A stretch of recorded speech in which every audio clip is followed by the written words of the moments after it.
Lütfüzadə həvəskarları üçün 2026-cı il final turuna düşən 6-cı məsələnin həllinə baxaq. Bir avtobus dayanacağında növbədə 217 nəfər var.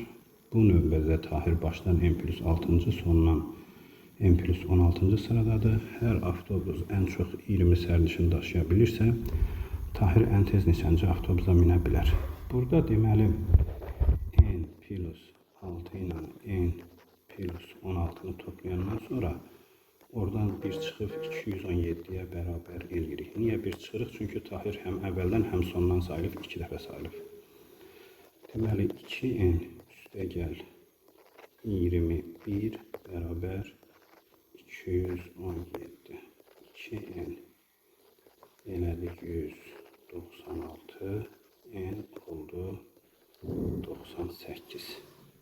İndi Tahir başdan N+6-cıdır. N+6 bərabərdir 98 + 6 104 və avtobuslar 20 sərnişin daşıya bilir. 104-ü böldük 20-yə 5 dəfə düşdü. Qalıqda da 4 qaldı. Deməli Tahir 5-ci avtobusa minə bilmədi, yəni 6-cı avtobusa mindi.